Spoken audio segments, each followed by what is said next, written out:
Hello, my name is Joanne Abdo. And I'm John Morovich.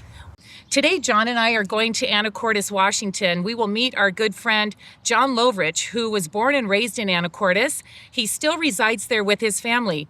He will take us to the marina, to the cannery, to a museum, to his own family shipyard. We're going to make hobotnica, or octopus salad, with his mom, Florence Lovrich, and we'll make 2 stops to the Croatian Club and the Croatian Cultural Center.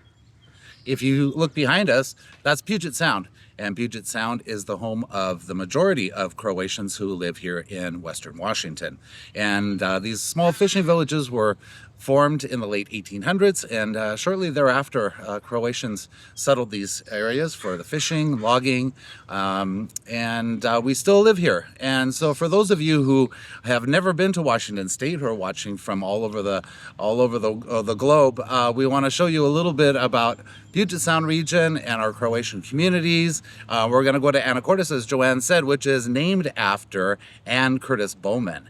Anne Curtis Anacortes. So I think you're going to have a wonderful time. Please enjoy, and welcome to Croatia Fest. Come on, Johnny, let's go. They're waiting for us. Adio. Tek sad vidim što mi znači Vela Luka more ti. Uspomene će mi samo ostati. Zamarhinte I žale za naš ošjak I valen. Velu luku mala ne zaboravi. Hi, Johnny. Welcome. Thank you. Good to see you. So we have just completed our 90-minute drive from Seattle up to beautiful Anacortes. It's a great spring day. And Johnny, this is the first stop here in Anacortes, and I've noticed that we have a Croatian flag greeting us. Tell us a little bit about that, please. Well, we have our Sister City Association of Anacortes, which I'm the president of.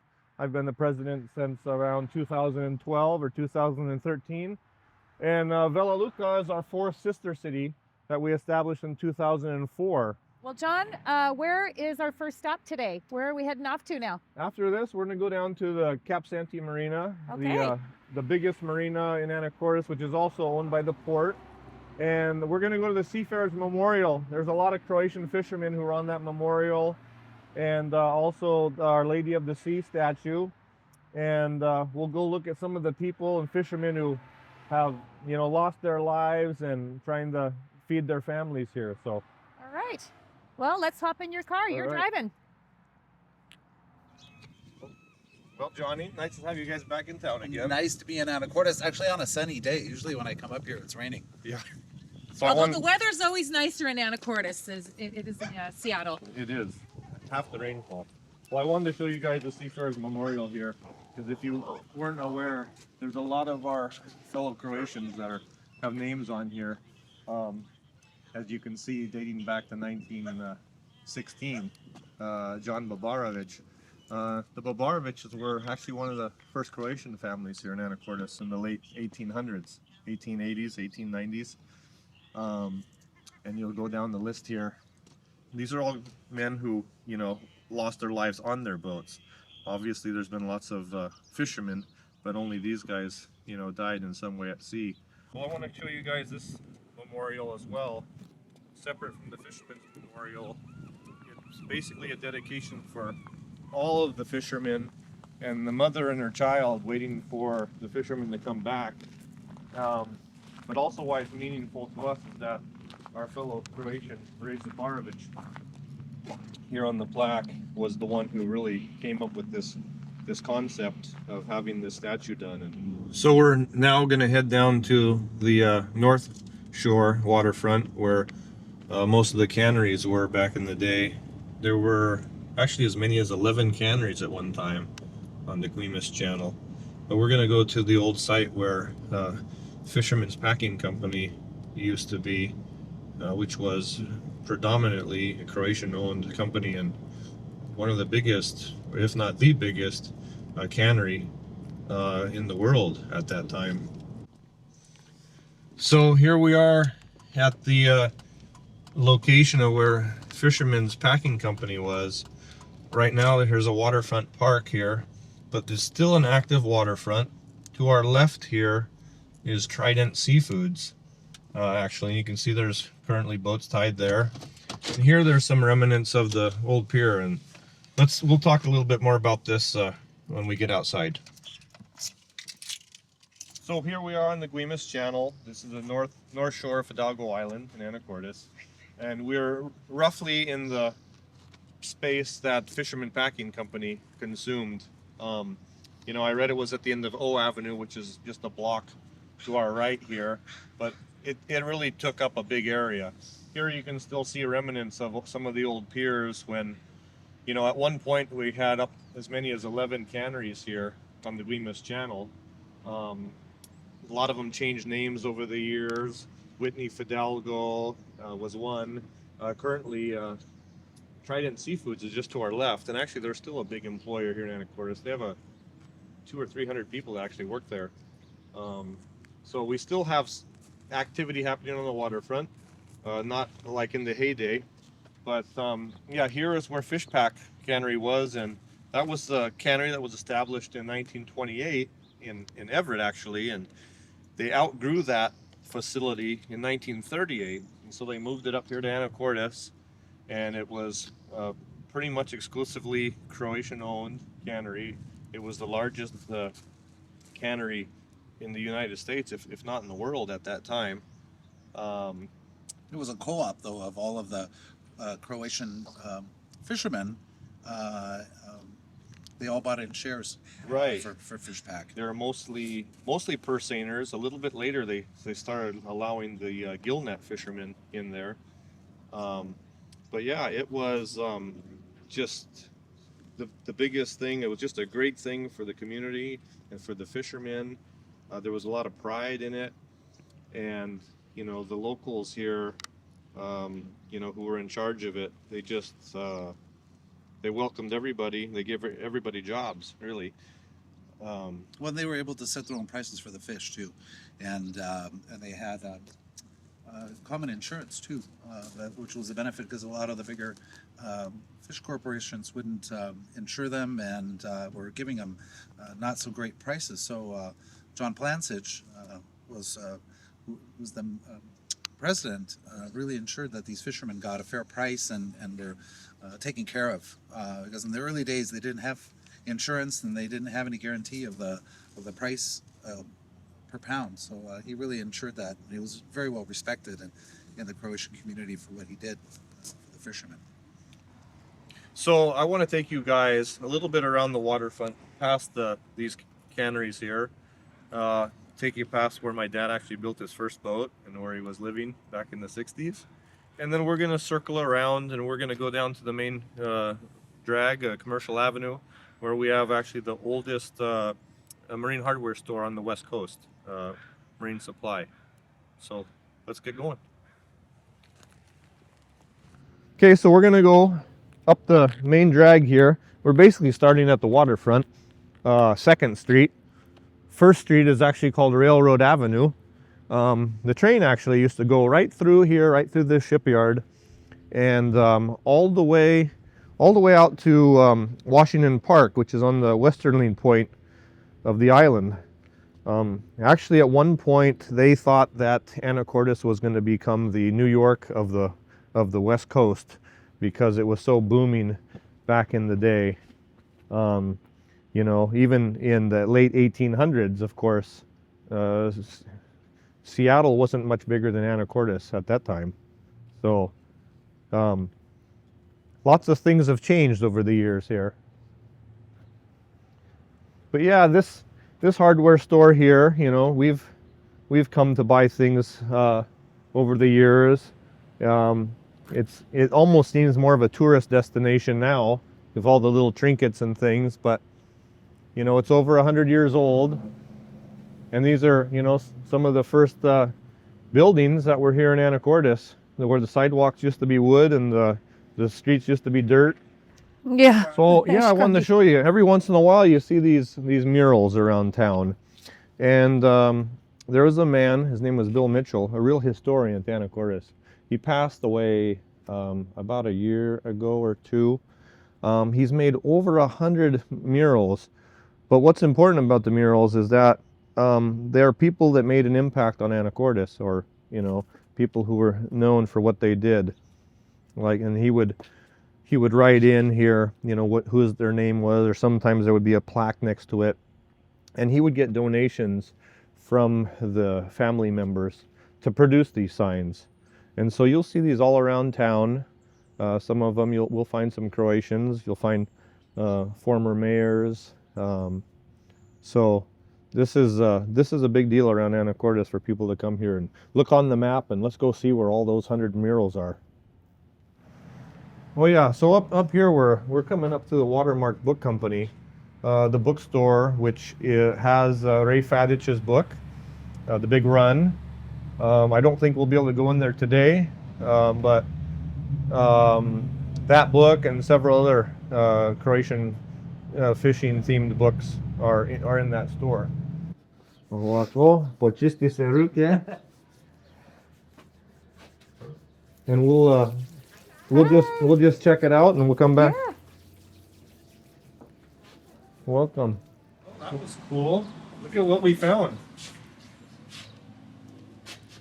Anacortes by Brett Lunsford, who's a Croatian American, and The Big Run by Ray Fadic. And we're going to have a interview with Ray Fadic on our Croatia Fest 2021 programming. So we scored. Awesome. Can you get? All right. I'm here with the Anacortes Museum Director, Brett Lunsford, who's the author of 2 books, Images of America, Anacortes, and also Croatian Fishing Families of Anacortes. This book he did in 2009, and this one in 2011. And I just want you to basically tell us, first of all, your background. Lunsford doesn't sound Croatian, but I know you are Croatian. So tell us about that, and what was it like growing up in Anacortes, and when did you really get into all of this Croatian heritage? Was it later in your life or early on? Maybe talk about that. I'd be happy to, John. Thanks for having me. My mother was Frances Marisic, and she married Floyd Lunsford. But and Marisic, of course, is the American pronunciation of Maricic. Maricic. And her parents were both from Bela Luka, and they came over. My dida, Peter, came over in 1907 to fish with his brothers who'd come previously to Anacortes. I guess it's good to start with the idea that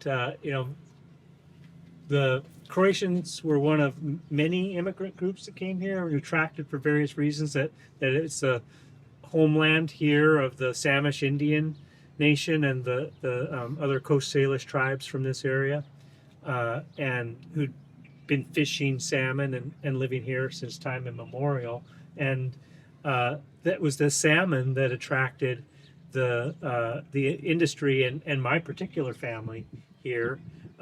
The salmon canning started in Anacortes in 1896. It had started down sound a couple decades earlier, and there was a major cannery up near Blaine prior to the ones here in Anacortes. But in 1896 they started, and at that point, there were within 3 years, 3 canneries in the first year, and they needed fishermen to come, and they needed cannery workers, and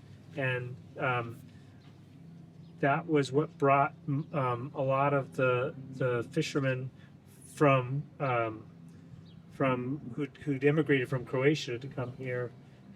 I've read reference to the building of the railroad here, clearing a line from Anacortes to Deception Pass for a now long defunct electric railway, and that they referenced the Slav workers who were here. So it could have been that a lot of the immigrants, they do the first job that's offered to them, which is usually the worst job. Right. And then they start looking for what they are interested in and what they have a skill set for. So the mariners, as soon as they saw something that had that could utilize their maritime skills and also their entrepreneurship to develop and innovate. I mean, that's one of the things that is the story of Anacortes, the story of Puget Sound, is all of the great innovation for us to go from oar-powered skiff and oar-powered seine boat to all of the innovations that happened within just a few decades. And John Babarovich, who's considered one of the pioneers of the industry here, was had a shipyard right down on the waterfront. So they're involved in boat building, in fishing and canning throughout the history of Anacortes from the 1890s on. So whether or not it was somebody who had been on some of the rail crews that said, "Gosh, I'm gonna stick it, I'm gonna look for a job here at the canneries or on the fishing boat instead of on this rail crew." But I would have to. I don't have a clear sense of the first person from Velaluca to be here. Here we are at my family's shipyard, Lovritz Seacraft. You get a bird's eye view of the property here, something that my mom and dad started in 1965. It obviously wasn't this big when they first bought it. It's been expanded over the years. And so after about a year of my dad, establishing the boatyard and building a marine railway, he really didn't have a protected harbor to tie up the boats that he needed to work on, because the winds out of the west were just really strong in the winter. So he had purchased a big sailing ship, the La Merced.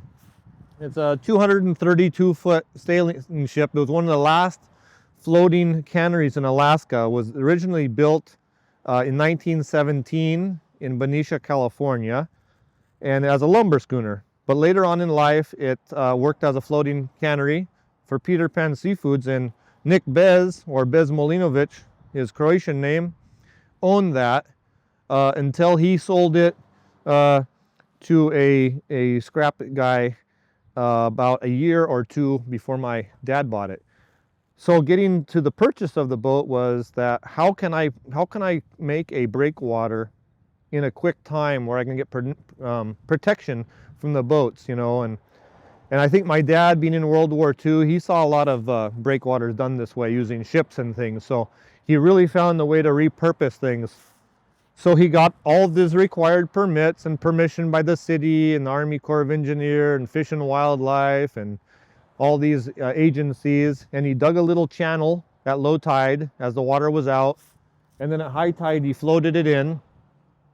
And the boat was listing a little, and day by day he put a line on it and pulled it over using some of the trees on the shore. And over time, when he developed the marina, he put the dredge material inside the ship. So we see a lot of trees growing on it now. When I was a kid, about 10 years old, I could still walk through the ship.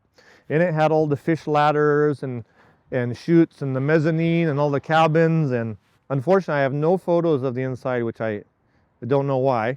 But so as my dad developed the marina, it was very costly to haul away the dredge material. So he put it in the ship, and we have those volunteer trees growing up. So the ship is on the National Historic Registry of Historic Places. It could be Googled. You can find all the information about it, and it's really iconic to Anacortes and to what my dad was able to do with using something from the past that is historic. Oh, why not? Maybe we should go down and have a closer look, shall we? Let's take a look. Yeah. All right. Opet draga, budi sa mnom sretna ti. Znaj da će nas naša prošla ljubav čekati.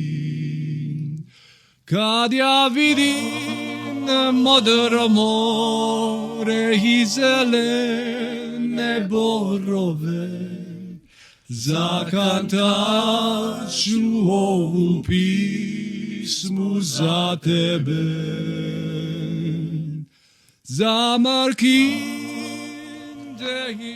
we are in our shipyard still. I told you we have a marina here. Well, we've got one of our fellow Croatians here, Brandon Fernulovic, and you know, he still crab fishes, is very active, been raised in this his whole life, you know, generation after generation, and he's here just loading up his crab pot. So, you know, we'll let him do his work. You know, we're going to be heading to the Croatian club later, seeing some of the impacts that his baba, his grandmother, did on this community.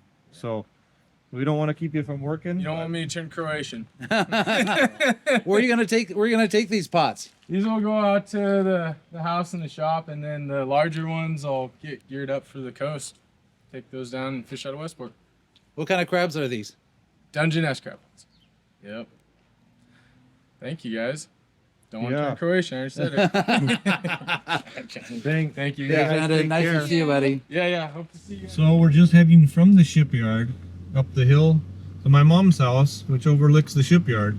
This is a house where me and my brothers were all raised. 5 of us kids, my mom and my dad, and later my grandfather. So 8 of us at the dinner table every night. Lots of cooking. So we're gonna go see what's my mom got cooking today on this nice Sunday afternoon. So here we are in my mom's house. We're here to do a little demonstration, a short version of how to prepare octopus salad. My mom has a prepared bowl ready to try, and she has a pre-cooked leg here. And maybe you can just explain what's the process and where'd you learn how to cook this, Mom? Actually, your dad told me how to cook it. That's how they did it in a Italian restaurant in Italy. They parboil it first, like for 5-10 minutes, till it kind of curls, and you drain almost all of the water out, because the octopus has its own juices. And then you let it simmer. So I simmered this an hour and a half until it's tender, until the suckers come off. And Because these octopus here are really big, so they take quite a bit of time to get tender. So I try to take the loose skin off and cut it. So you kind of cut it into like almost coins and not too thick. And dress it with onions, red pepper, bell pepper, olive oil, and vinegar. And salt and pepper. Salt and pepper, of course. What kind of vinegar do you use? I use apple cider vinegar. So it's the best. White. It's the best to be able to prepare it the day before you're going to consume it, for it really to marinate. Yeah. So, do you want to watch me cut it up? Yeah. Yeah? Yeah. Well, this part's hard, On the ends. the ends. So, I usually... My dad, I remember, wasn't really into cleaning off the skin part, but for presentation purposes, we tend to clean a lot of that off. Yeah, you know, he used to leave it all on. He didn't want to waste anything, you know. Well, he liked that flavor. Yeah. And it tastes good. Yeah. So some people skin the whole thing and it's kind of like bald. But You know, I've heard of people cooking these in pressure pots. I don't know how well that works, but certainly this process that my mom does, you know, will work every time. A lot of people say that octopus is too chewy. I don't have any interest in it, but it's probably because they didn't know how to cook it properly. You know, in Croatia, there's a lot of smaller octopus there, so they're not as tough initially. I know they like to do a lot of roasted, don't they do a Peka. Peka. with the potatoes, you know, in Croatia, but you can do that with those smaller octopus. But here, you know, in the Pacific Northwest, we have the largest octopus in the world, right here. You know, I was just on the phone the other day with Robert Saparovich, actually, who goes out and still catches octopus. His boat is actually called Hobotnica. Is it really? And he told me he's going to take me out this summer, the way he catches it, right off the beach at low tide, to do it. So I don't take all of the skin off. It depends. Some of it's just nice just to have the color, that purple. Purple, yeah. Or else you don't know what you're eating. Which is good for some people. Yeah. If you tell them what they're eating, they probably would shy away, like I you were know. saying The earlier. one thing about cooking octopus, though, it does make a smell in the air when you're cooking it. Yeah. So a lot of times, if it's a big batch or something, we'll cook it outside, like in a crab cooker or something. So it's not so Stink. Well, I must tell aromatic. you, it smells really good in here. Okay. Good job. Fantastic. Svaka čast. A little bit of heaven right here. Hobotnica. You got Hobotnica. Ovo nije uvijek ovako, znaš. Yeah, ni svaki dan. Nije svaki Ovo dan, nije no. svaki dan, ne. It's perfect. Well, here we are at the American Croatian Club of Anacortes. We're ready to go inside with Nick Mavar and Vlatko Kolega. We're gonna have a little tour, and let's see what we have inside. So I see we have some artwork here when we first come in from made by Petar Bulic.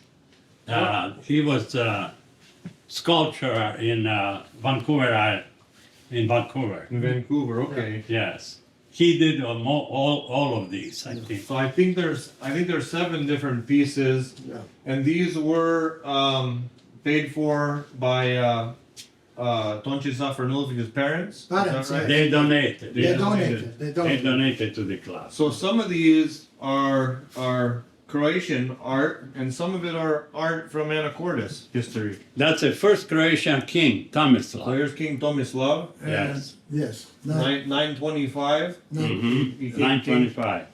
And first mayor Anacortes name is Anacortes. Anacortes. Anacortes, Yeah. which became Anacortes. Yeah. Yeah. So this is the wife of the founder of Anacortes. All right. So if we come inside here,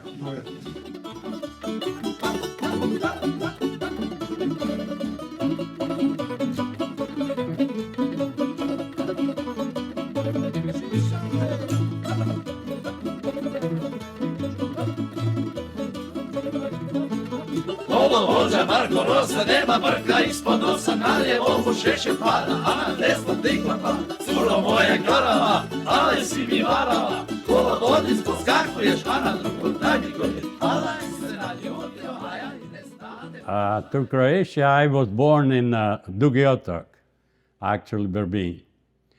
I went to school in Zadar, in industrial school in Zadar. Then I finished in Zagreb 2 years. After that, I went to Rijeka Technical School. After that, I left for France. Actually, I didn't escape. It was kind of semi-illegal. The guy who was working, a friend of mine, he was working for government. Probably he was in Communist Party, who knows? I don't know. But he was working high places, so he gave us paper to get out from the country, that we're gonna find a job in the Marseille on the ships. But there was not such a thing. In France, yeah. So we came on the border in Trieste, and they look at our papers. The guy went inside, cabin, said, "What the hell is going on?" We were waiting over there for half hour outside because he finds something's wrong with the papers. Then finally, after 1 hour, they let us go. And we went through Italy. I have aunt in Italy, Trieste, so we stayed 2-3 days, me and my friend. His name was John Bralic. And after that, we proceed through Ventimiglia, which is border between Italy, with the train in France for Paris. And I find job in actually American automobile factory Simca, which was owned by 50% by Americans and 50% by French. And from then, I stayed 2 years over there. My uncle in San Pedro, he said, "You like to come to United States?" I said, "Of course." But I said, as an immigrant visa, you have to wait at least 3-4 years. I can bring you on student visa. So I came on student visa, and I attend college in Los Angeles College, and Long Beach State College took mechanical engineering for 3 years. After that, I got married. School was over. Then, while I was going to school, my aunt was Danica Oblak Gig Harbor. Eh? in Gig Harbor, and she said, "You can come, in Washington, and you can make some money summertime, go fishing." So I went southeast Alaska. I think second boat was with Dominic Svorinich on seining. And after that, I came to Anacortes. I met George Franolovich. He was fishing in Dungeness crabs. That was my first job in Anacortes. Anacortes. Before, when I came to Gig Harbor, all the boats used to come in Anacortes. So that's how I meet Big fleet. Franoloviches and, especially George and some of, because their house was always welcome to Yeah. everybody, immigrants that came, So was The only thing, I was working with Mr. Bakeman in office. I had a construction company office in Mount Vernon. And he said, Nick, Catholic Church is coming for sale. Yeah, that's Because he was training basketball team, St. Mary's Catholic Church team. My kids were playing. Nick was playing on that team. And he said, church is coming for sale, and you guys don't have a place. You have a club, but you don't have a building. building. Yeah. So he said, but you have to probably talk to the bishop. So Vlatko knows. I went to Seattle, talked to the bishop, Yeah. and I said, we don't have that much money, but they wanted 50,000, 58 something. For whole thing. So finally, we got 38,000, This property. $38,000 they club. said, okay, we'll take it. Okay, we take it, and that's how we got club there. Yeah, I was just a 16 years old boy. I finished my high school, and I was a happy kid. My dad had schooner. He carried tourists from Adriatic Sea up and down. He was a skipper of his own boat. Anyway, that was in my blood. All my family was, we had that. And after school, I was waiting to get another couple of years so I can go back to school. I want to be a captain Adriatic Sea. I don't know on what boat, but I want to be a captain. So one day, as I was staying home in a short like that, and my mom and dad's there, and my dad goes, hey, one crew member on our boat, we had a 40-tonners boat. He said, he's sick, and maybe you can go with them Rijeka, which is not part of Adriatic, just for a trip. So I said, oh, I love it. I got nothing else. The kid don't want to go. So I jump on a boat. I have short pants. I have a little bag. And away we went. I see mom and dad. I see you in 2 days. That's all they were. Usually trip 2 days. Got in Rijeka. We wait 3 days for a cargo. Cargo was ready up an island of Kirk. So we're supposed to go there and get it. We came out of the harbor. I was making soup for a crew. I'm down sitting on a little bench. And when this guy came in there, I never saw in my life, and he said, kiddo, go in the bow. That's where the crew quarter was. And I said, what am I going to do there? I'm making soup. So I think I have no idea what's going on. And he said, no, you have to go there. I said, just a minute, I'm going to make a soup. Yeah, and I don't know who the hell is he. And finally he said, you go on the bow with the crew right now. Oh, I said, oh, this is serious. I thought it was the police from, communist guard or something. So I go over there. I found down there all this crew, 3 more crew members, plus one girl and another fellow there. And I asked my crew member, he was always joker anyway. I said, Barbayoso, where are we going? What's this? He said, don't worry, relax, we're going to Italy. I said, Italy? What Italy? He said, trip. Yeah. He said, look it up. And up on the top of the deck, the guy have a gun sticking at us right now. I almost dropped there. I don't know what in the world is going on. And he said, don't worry, when we get Italy, you are young, maybe you're going to find some girls to go around. Don't worry about it. I said, what's the matter with this guy, But anyway, so they took a boat over and turned the wheel around and kept us there for 3-4 hours. And we went across island of Kirk, out there in Adriatic Sea, open sea, and it was southeast, just like from Seattle, and blow this way. It was blowing maybe 20, 30. Boat was empty, way up and down, jumping. We didn't know no hell way where we're going. And that guy with the gun was always there, And so we keep going toward Ancona, because we were trying to always get against the quarter of the boat, not to hit us this way, sideways. We were flying. So yeah, and about 2 o'clock in the morning, they come and call me on a wheel. I was laying in my bunk, and bunk was going up and down. I couldn't sleep. That thing was just jumping. So I go back on a stern. They gave me the wheel, really, to drive. And for 2 hours, I was driving that boat with no lights, just a compass, which put little lights on. And that guy was there. So 16-year-old boy, being there on a wheel from nowhere and no how, have no idea what's going to happen. Lucky we made it to the fishing boat, Italian fishing boat. In the morning again, we asked, what is the Italy? Dove c'è Italia? He said, 30 miglia, another 30 miles. Oh, gee, these guys can still catch up with us, So we go, and finally, thank God, we made it to the shores.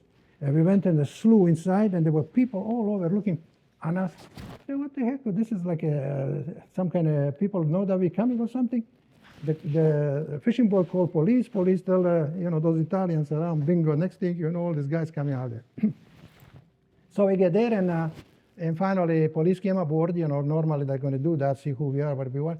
And after 1 hour or two, whatever it was, we had 4 crew members, and this guy's the kidnapper, whatever. And they put like that piece of paper on the table and said, kid, which way you want to go? West or go back? And my cousin was chief engineer aboard. He said, son, you got uncle in America. My uncle was a doctor, Bruno Collega. He was a doctor in New York. And he said, maybe you can consider. And I didn't know. So this policeman is waiting, or detective, who he was. He said, okay, sign it, which way you want to go? So I got a pencil in my right hand, and the paper that go west, it was on this side. And on this side was to go back. So he said, yeah, son, maybe you should go in America. So I signed it, and that's the rest of the story. You went to the camp. I went to the camp for 22 months to get a visa. Right, before that. In Italy, yeah. It was kind of camp, but it was a kind of holding thing before you can go somewhere in the world, So I came in New York and with my uncle, and he found me a job on a construction in New York. And I was for 3 years I was building skyscrapers, and I helped to build skyscraper in Wall Street, Chase Manhattan Bank, 69-story high out there, and another one that was Chase Manhattan Bank, and Rockefeller Center we built 55-story for Life and Time building magazines. I remember those two. Anyway, so one day a friend of mine who was with me in Italy in the camp wrote me a letter, and he said, what in the heck are you doing in New York? He's in California. He said, look in California, palm tree, bikini girls, all this. Why? I mean, he said the beaches. So what are you doing there on the 60, 70 floor up there? Here I am 19 years old, okay? I said, hell of a thing, that maybe should help. But I didn't want it to yet. And he wrote 2 letters more he wrote after that. I said, oh, heck, I'm going to see that California, what's going on. So my uncle didn't let me go. He says, he was still responsible for me. He said, uncle, I'm just going to go for 3-4 days. Okay, go ahead. Came on a Los Angeles airport with my little bag and this. And he's supposed to come pick me up, this friend. So I'm staying there Sunday evening. The sun is down, almost getting dark. I said, where in the heck am I going to go? He had to come convertible, and he saw me and came right next to me like that, there in the airport in Los Angeles. One girl is driving, he's sitting next to her, and in the back, there's a girl in short white pants with the hair flying back, and I look at them all, I say, yeah, this is California. Welcome to Yeah, and I never went back, I came in San Pedro for 2 weeks for relief, We met in San Pedro. Yeah, we met in San Pedro, yeah. So he said, I stayed with a guy, a friend of ours, Croatian, and he came out there. He said that the other guy, Croatian guy, who I stay with family, he said he told him that there's a boat to buy in Gig Harbor. He want to go buy a fishing boat. So, and then he goes, the other guy goes, well, you want to go with me and see what a fishing boat is and this and that. I said, I've never been in Washington. I have no idea about fishing. And then he gave me a little kick. Why don't you go just for a day or two? Here I go, fly to Seattle. I got another 4 days before I go back to ship. And came in Gig Harbor, and Mr. Kacic was his name. And so we go over there, and yeah, you know, the boat is the boat pay one. That was actually neighbors of my aunt. Yeah, that's Oblak. yeah. You know Oblaks. Yeah. So to make it, I try to make it sure. I don't want to go now in detail, but anyway, and he won that boat, and then supposed to sign for it. He was no American citizen, I was, so I had to sign for him. Okay, he didn't have a down payment, so I gave a down payment. So I called my uncle in Washington, D.C. I said, Uncle, I helped this friend of mine to buy a boat. I signed for him. I give down payment. And then he goes, that's not his boat. That's your boat. My uncle told me right there, which is true. You know, who is he, you know? And that's how me and Nick and all, we started fishing in Washington. So we just left the American Croatian Club on 7th Street, and now we're headed to the Croatian Cultural Center on 5th Street to wrap up our day here. That's been converted.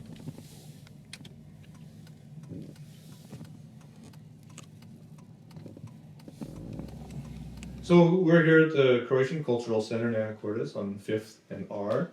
We have Maria Damjanovic Anderson here and Maria Petrish. Petrish. They're actually, you guys are cousins. Yes, actually. first cousins. First cousins. And I want to know, how did you guys even come about coming to Anacortes? You guys are both born in Croatia. So maybe I'll start with you, Maria. Okay. The reason I originally came to this country is I was always a good student back home. And I finished 6th grade, and I knew, see over there you go from 1st to 8th grade, and it's equivalent of 12 years in the United States. So in 2 years, I knew that my parents would not be able to send me to college because they were struggling farmers. And so my aunt, Yubica, asked my dad to have my picture taken of all the 3 girls, myself, my sister Yubica, and sister Yakica. My brother wasn't born yet at that time. And so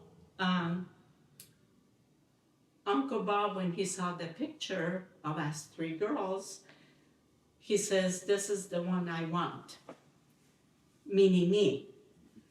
And my Aunt Yubica was really upset with the whole thing because she wanted to bring my sister Yubica. Her namesake. Oh, right. Yeah. Anyway, so Uncle Bob said, if I'm paying her ticket, this is the one I want. So that's how I happened to come to the United States. And when I came over, I couldn't speak a word of English because it wasn't available in schools back home. It was French was available. So that's what I could speak besides Croatian.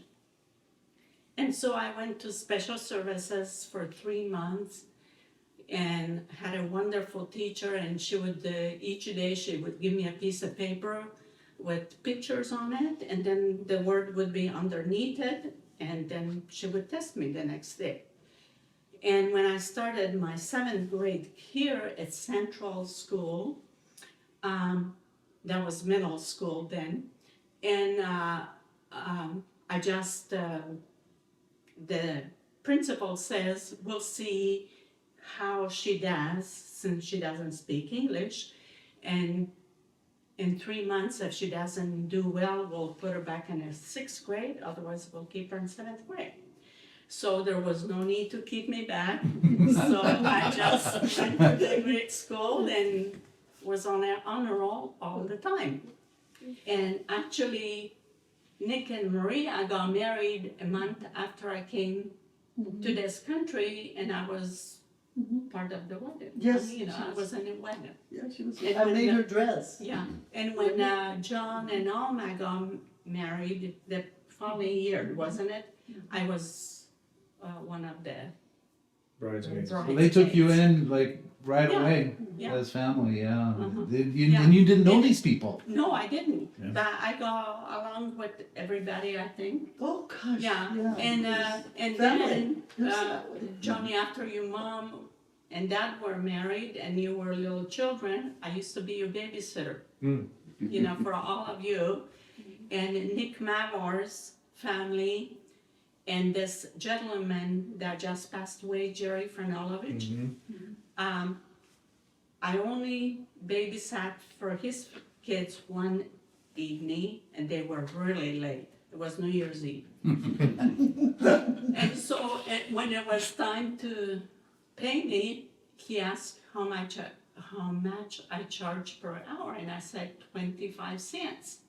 And he says, "Oh my God, Maria, 25 cents, that's a lot of money." And that's the only time that I babysat.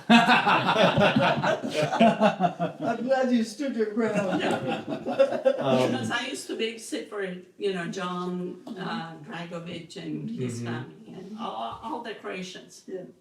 And then of course, and we'll, And so I knew their family, their yeah. Well, at the time, all the Croatians were connected. Yes. Wherever you went as a kid, it was teta and barba, Oh, yeah. and everywhere you went was home. Yeah. Because many of us were related. Maria and I were relatives, all the Fernuloviches and I were relatives, and I tell my little granddaughter Katarina, she said, these days it's kind of weird because you have to make play dates. Imagine that. Well, I told her, when we were little kids, we had gangs we ran around with, and there were 36 of us kids, and we were all cousins. Yeah. We were all cousins. Yeah. So Teta Maria. Yeah. So how about when you came here, and you've got your sisters, and you're the oldest of the three sisters. What was how did you come to America? It was 5 years, 5,000 miles, 3 continents, and I believe 6 countries that we had to go through when we were escaping communism. My father was Tito's chief of intelligence on the Dalmatian coast, and ultimately he, the socialism didn't have any room for entrepreneurship or businesses, and what they said and what they did was very different. The cruelty and the lack of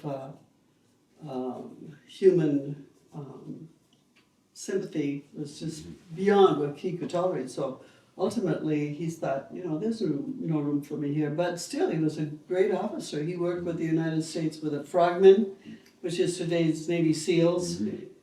He successfully got many aviators and many other officers out from behind enemy lines back to their units with the Allies. And during his tenure as a captain of a military vessel, he was ordered to attack Bela Luka. And what he did that night, we could hear, when you walk around the bay from the main harbor around the bay, you can tell it echoes somebody's footfalls. And my mother told me, "That's your daddy, he's coming." And so when he came, he said, "Okay, gather everybody up, get the barca ready." The barca, what the barca is, with hot water, boiling water, get it ready. And rounded up 36 of their relatives. The boat was ready, and at dawn, everybody was loaded in, and he towed us to an Allied base and left us there as refugees.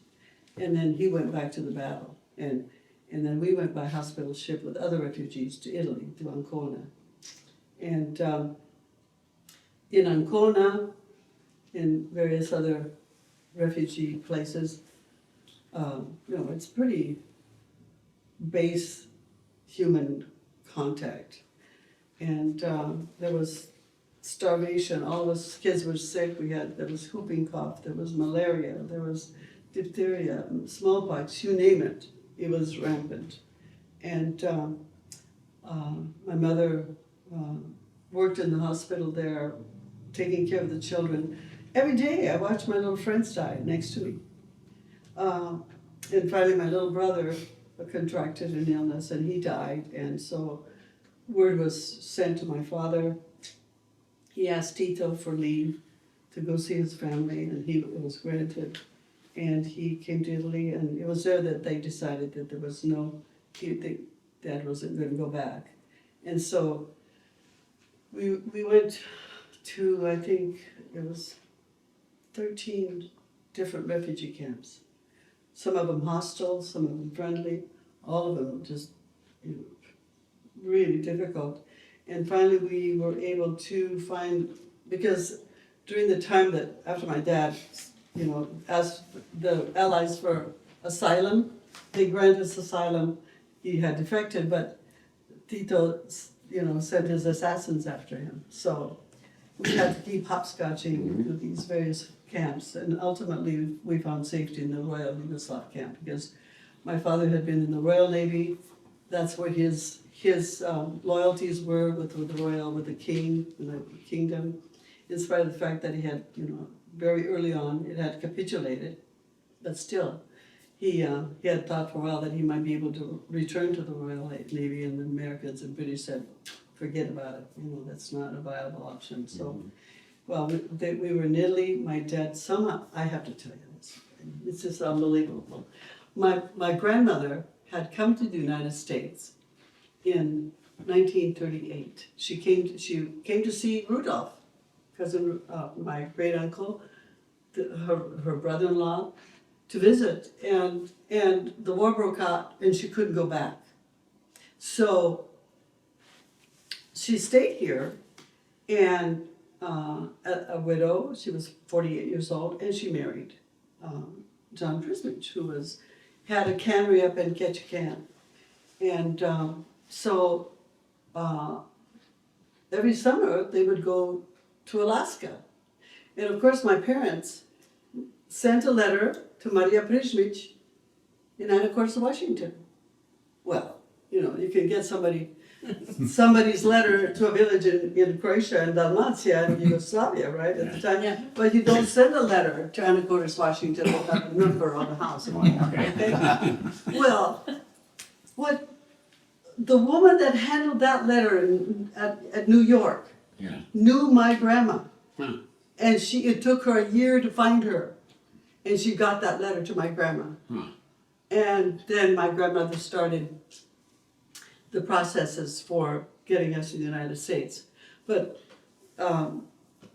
so we left, we finally got on board, we got a transit visa to New York.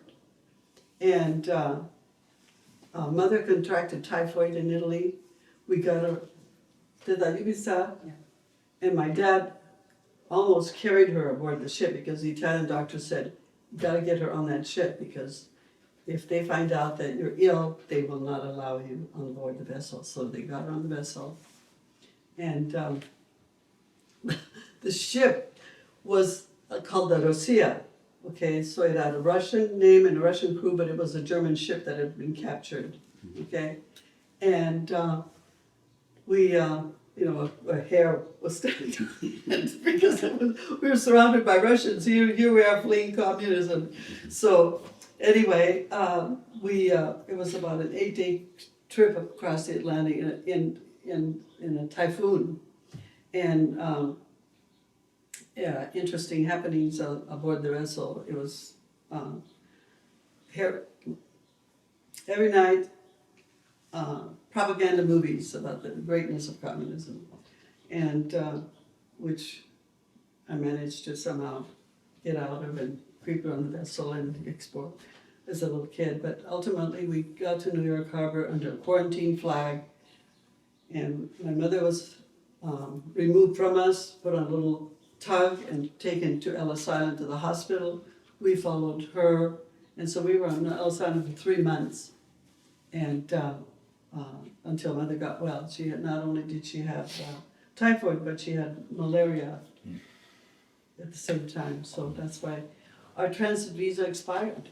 And we were, during the time that we were there, my grandmother had engaged an attorney from New York who happened to be a leftist, and so he paid, because we were fleeing communism, he painted the picture to the authorities that we were fascists. So we got escorted onto the ship by armed guards, to leave this country. Mm-hmm. And the only countries that were receiving refugees were Santo Domingo and Venezuela. And so we got to Santo Domingo, and that was pretty colorful. Although it was really, the people were wonderful. And all during those times that we would wash ashore, some other nation, it was the Catholic Church, the priests and the nuns. They extended the hand. They didn't ask you for indigence, documents. They just said, didn't care, and took us under their wing. My sister, Alma and I were billeted with the nuns. And Mom, Dad, and little Pinky, Yubitsa, had a tiny house that they lived in. And I'll never forget the nuns. The Mother Superior, Alma and I slept on this little bed in the Mother Superior's room, and she had only one blanket, and she gave us her blanket. And I'll never forget that kind of selflessness, And so what happened, the nuns and the priest got us aboard a Pan Am airplane in the middle of the day doing a siesta, okay? We had to collect all our belongings and everything we had, which was not much, being refugees, to get on that plane and get out of there. And so we went to Venezuela. But it was an interesting exit. And when we got to Venezuela, we got to the port of La Guaira, which is a vast port. Said, Yuda, remember the letter that Major Stewart wrote? We had no idea what it says, but it was all in English. And she said, why don't you take that to the ambassador? And he took the letter to the embassy. His name was Ambassador Johnson. And he said, George, why didn't you show us this before? And he said, well, we just forgot about it.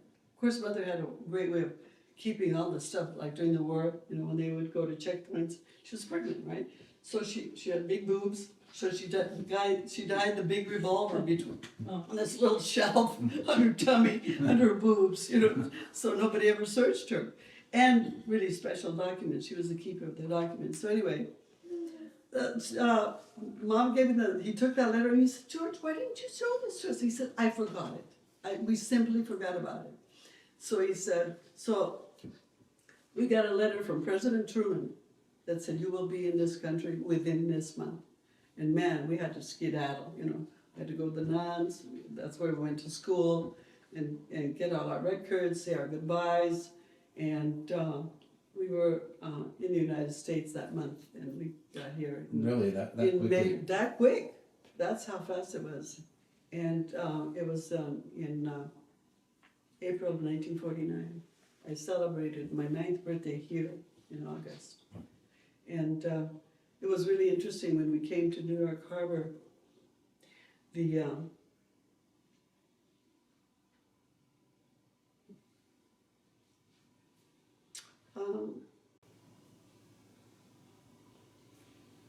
immigration officials came to us and handed our green cards to us.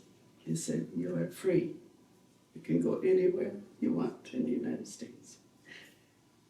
And so we got on the train and came to Anacortes, Washington, South America, from sea to shining sea. We thought this place was vast. In any place in Europe, travel 8 hours, you're in another country. Here we had across all the states, forests, deserts, mountains, and came to 1206 15th Street where my grandma greeted us. Every old Croatian lady was there and gentleman, tiny little house, huge feast. And gorgeous food. And when you're a refugee, there's nothing but hunger, right? And we thought, wow, what a feast. And the next day, we were expecting it to abate. It's never abated. So that's our story of coming to America. How did this idea come about of purchasing? I know this was an old church as well, the same way the Croatian club was St. Mary Church. How did this come about? What kind of church was this, first of all, too? It was actually, this was the very first church built in Anacortes, and it was Anacortes' church. It was a Presbyterian church. It was her faith community, and it was built in 1896. The first proper reformal. There used to be little tent churches, in various places, but this was the original, and it was a Presbyterian church till 1929, and then it was when the Presbyterians moved up to 9th Street in their new beautiful big brick building. This became a little Pentecostal community, and a couple of the kind of spirit filled denominations, and then after that it became a VFW. Oh, really? Yes. Yeah, and it was, and I remember as a little kid coming here to events, and it was then starting to become a little shabby, and it was funny they finally let it go to the point where it was really, really had become a ruin. Wasn't some contractor using this for storage? His name was Don Fox, and he had bought it for plumbing storage. Okay. And then he sold it to John Gerlich, who was an artist. And my dad and I, that was a dirt road out there, okay? My dad and I was driving this truck for Dad. And we go by here, and Dad said, stop, I'm gonna look at this building. And I looked at this building. There wasn't a piece of glass that wasn't broken. All the windows were boarded over. The front steps were almost non-existent. I mean, when you went up there, you kind of took your life in your hands. Remember the chains across and the padlock, on parts of the door. And we came to those big doors, Dad and I. We looked across at that little door on the side. That was the back door then, and there was the recess section over there was the altar. And I said, Dad, are you sure you want to be here? He said, yeah, I want to look at this place. And so I went over to John. I knew him from Art Festival because he was one of the guys that had functioned. He was a great artist, and he had functioned as one of our jurors, I believe, when he was passed. So I said, oh, John, what are you doing here? And he says, Maria, I was going to make this place into a gallery, but it's just way too much for me. And Dad says, hey, you want to sell this building? I'll buy it. I looked at him, George, have you lost your mind? In Croatian, of course. So John knows. No, I think this has potential. I thought, yeah, right. So, and Eddie and Maria can vouch for this. Okay. So we're walking out the door, and they shake hands, and I think, Dad, how are you going to do this?